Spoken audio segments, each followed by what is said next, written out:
What if the person you buried won't let you go? What if a relationship doesn't end even after death, but deepens? That night, Martha went to the cemetery, but she wasn't alone. That night, Deems Lennon and his wife saw Martha Sloan walking toward her husband Jim's grave. Deems said he saw Martha kneeling, her hands outstretched, pleading and mumbling. She seemed nervous and kept stopping and looking around. Mrs. Lennon said, "She's scared. Losing 2 children so soon after Jim has completely devastated her." Her husband said, "She's scared for herself," I heard her say, talking to the graveside, as if she were talking to someone alive, someone who might do something wrong to her. Then they both looked up at the hill, where Martha was kneeling beside the grave. Just then, Martha suddenly got up from her place in front of the grave and frantically ran down the path. Deems and Mrs. Lennon came out to help her, only to find Martha standing outside.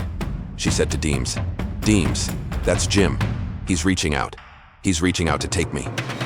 Deems and Mrs. Lennon calmed Martha down and told her not to think so much about it. She should focus on something else. You shouldn't keep thinking about Jim, and you shouldn't go up there all the time. But Martha wasn't listening to anyone. She sat huddled up, whispering nervously, more to herself than to her friends. "It's Jim. His hand is reaching out for me. He took Dorothy. He took Joseph. And now he's reaching out for me. He can't see me alive." She was terrified, overcome by a fear that was stronger than her courage. In her anxiety, she whispered loudly, "Take me home. Take me home, Deems. I want to leave." Deems put on his coat and left, dropping Martha off at her house. "Martha, we are your friends, and you don't have to be afraid of anything." Martha said, "You don't know. He took 2 of my children. He was ruthless when he was alive. He beat my children, Dorothy and Joseph, and they hated him. When he died, Jim stood at his bedside, and his eyes laughed at me as if to say, 'I took him, but now it's you. And now he's trying to kill me.'" Deems tried to reason with Martha. "No, Martha. It wasn't like Jim took Dorothy and Joseph. He couldn't see them alive," Martha said. "He couldn't see them grow up when he was alive.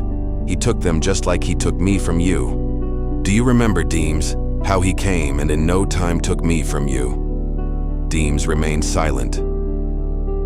She used to be light-hearted and happy, as if filled with the natural energy of the village's surroundings.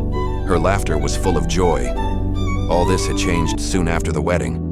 After the wedding, her laughter turned into a quiet but subdued smile. The whole village noticed and reveled in this change. Martha hurried inside, leaving Deems without a word. Deems left.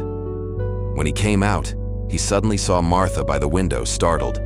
She leaned out, her eyes fixed on a distant gravestone, white, large, and dominating. There, from the cemetery, from the same gravestone that had become blurred and dim in his vision, he saw a hand, his hand. It was coming toward her to crush the last bit of life that remained in her.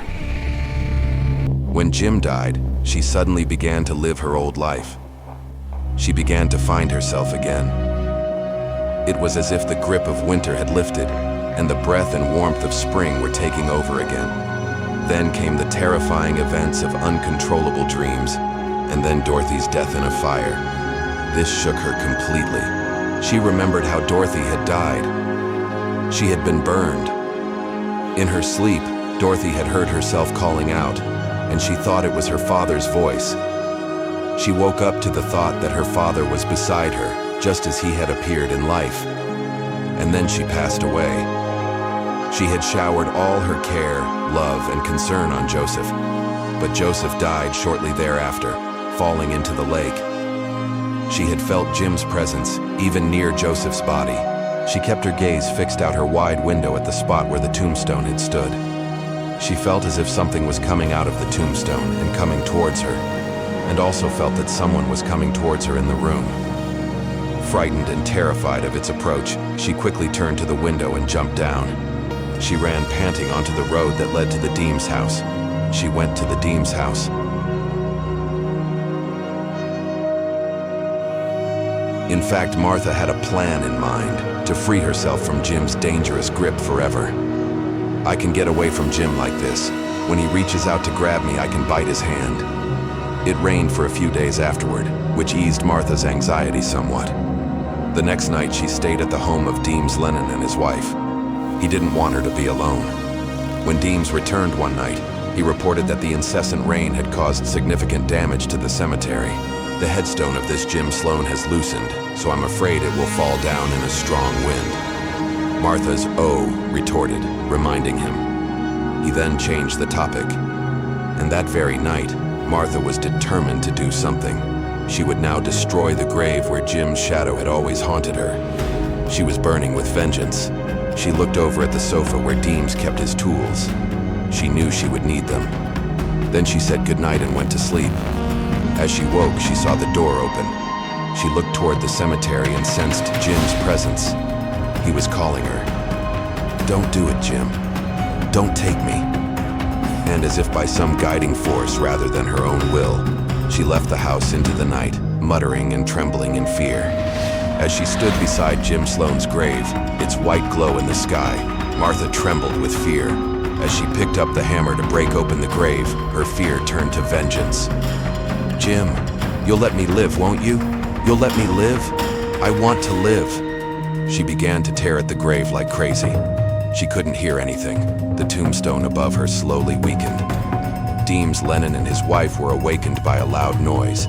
They saw that Martha wasn't in her room. They knew she must have gone to Jim's grave. As they approached the grave, they heard groaning. They went closer and saw Martha trapped under the stone, her body crushed, her last breaths becoming slower and heavier, and her words were, "Let me go, Jim, let me go." People say the tombstone fell on her, but the truth is, she had been living under that stone for years. Just today, it appeared. If you like the story, don't forget to subscribe to the channel for more such stories. Like this video and share your thoughts in the comments below.